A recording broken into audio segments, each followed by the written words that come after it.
Don't blink, it's your boy Aim. Welcome to the Real, welcome to the show. If you're doing well, guys are having a fantastic morning, evening, afternoon, whatever you want to call it, you can call it. Today's a special video that we're going to make about conspirationists, which is people that believe in conspiracy theory. People that are going to believe that aliens exist, that the Earth is flat. People are going to believe and the landing on the moon, right? They're basic conspiration. So some people, they're going to believe, hey, we did land on the moon. Some people are going to believe we didn't land on the moon. Now, my problem with conspiration is, by concept, super interesting, right? I think there's nothing better to the question the establishment, question the world. I grew up listening to a band called System of a Down, and System of a Down was that. They were anarchists.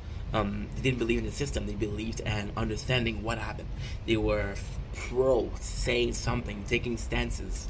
And I feel like conspiration, the fact that you're able to the fact that you're able to say, hey, this is not true, or this could not be true, and here's why. You're having a critical thinking.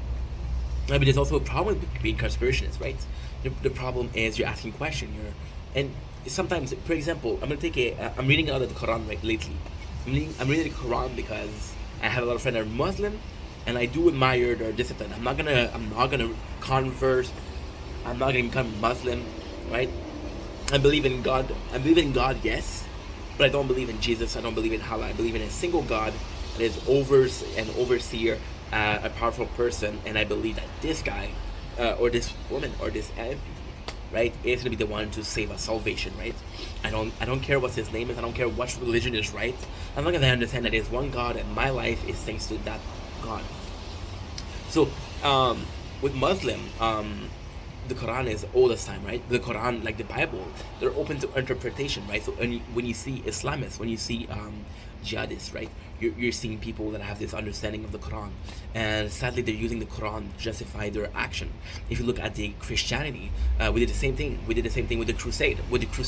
Where we're going to bring an army called the Templar, and the Templars are going to be assaulting other countries. We're going to make them forgive their religion, and Christianity is going to become that's own religion. Now, the problem with the Templar was they were basically an army force, looking to impose a religion versus converting people, and that is a dictatorship. This is a dictatorship of religion. It's a dictatorship of mentality, right? My problem with conspiracy theorists is the same thing. Your dictatorship of theory. Also, I was talking about the group of that was using the Quran as an excuse to act like terrorists. There's a lot of people that are making conspiration, right?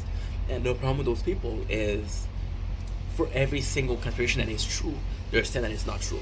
So when you're in a position where you are to listen to conspiration, like, yeah, but I heard so many of them that were not true.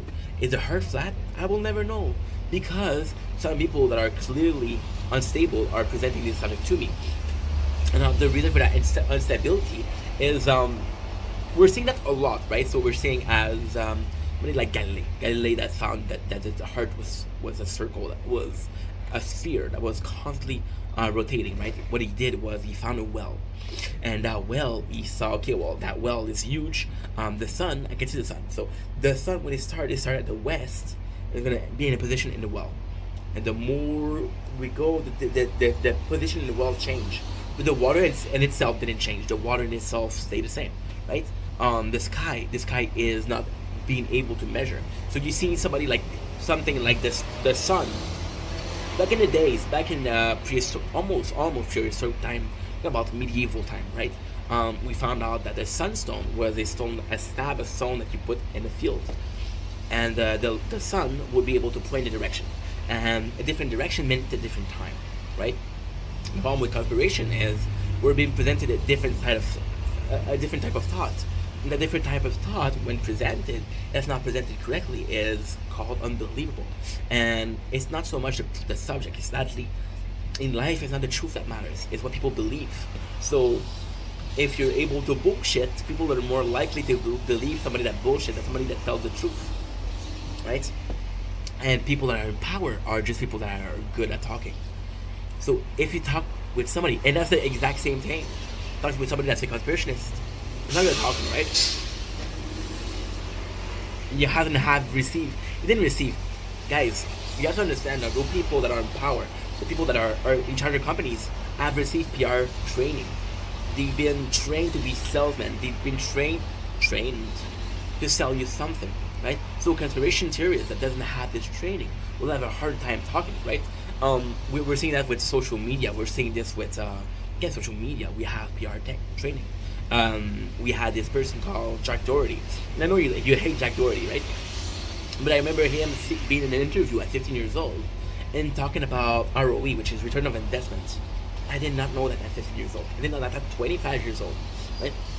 So you're basically training. And the reason you can hate Jack Doherty, you can love him, the reason why this guy will never not be successful is because he received that training, right? So my problem with conspiracy theorists is if you were more organized, if you were more in lieu of being able to present the theory, if you were more in lieu of being able to present an idea, then people would be more likely to believe you. But because you're not in the lieu to understand what the fuck you're talking about, people will not believe you. See, I'm dealing with a lot of hate right now, a lot of hate comments. I got people defending me, right?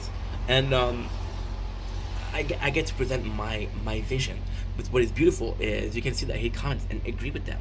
So it's not a dictatorship, it's not a situationship. It's not a place where there's just one ruler and you have to follow them, right?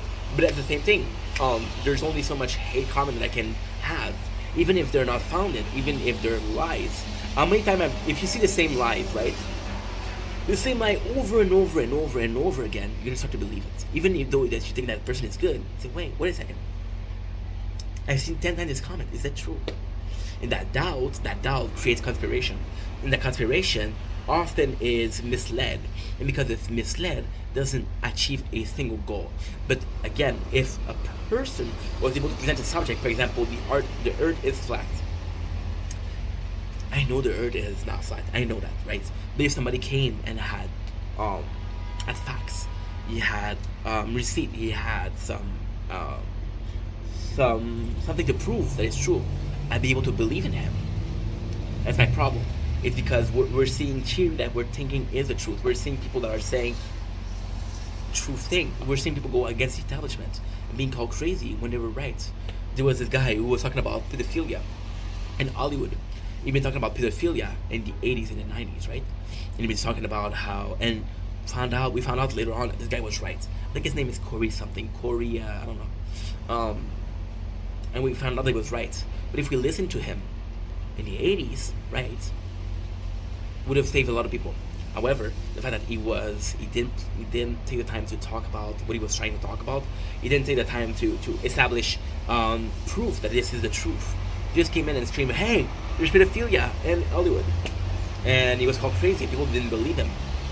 And my problem is exactly that. That's a perfect example. If you put your idea, or if you presented this idea in a more structured fashion, would have believed you would save life. And I also like to one thing, the boy who cried wolf. So this is a whole story, and this is exactly the thought process behind this video. So the boy called wolf. The true story is the guy named Simon. Simon came in a village, right? And Simon came in a village, and he's like, "Hey, there's wolf. Everybody freaks out. Everybody goes to hide, right? Then the whole night passes, and there's no wolves, right? Second night, Simon did the same thing. People are doubtful, but say, you know what? If he's right, we save our life. They follow his orders. They hide. The third night, there's real wolf, and nobody believes Simon. That's what happens when you talk about conspiration. You talk about it. You don't have proof, and when it's true, nobody believes you. So when you present an idea, when you present a concept, when you present an opinion, make sure that you can back it up.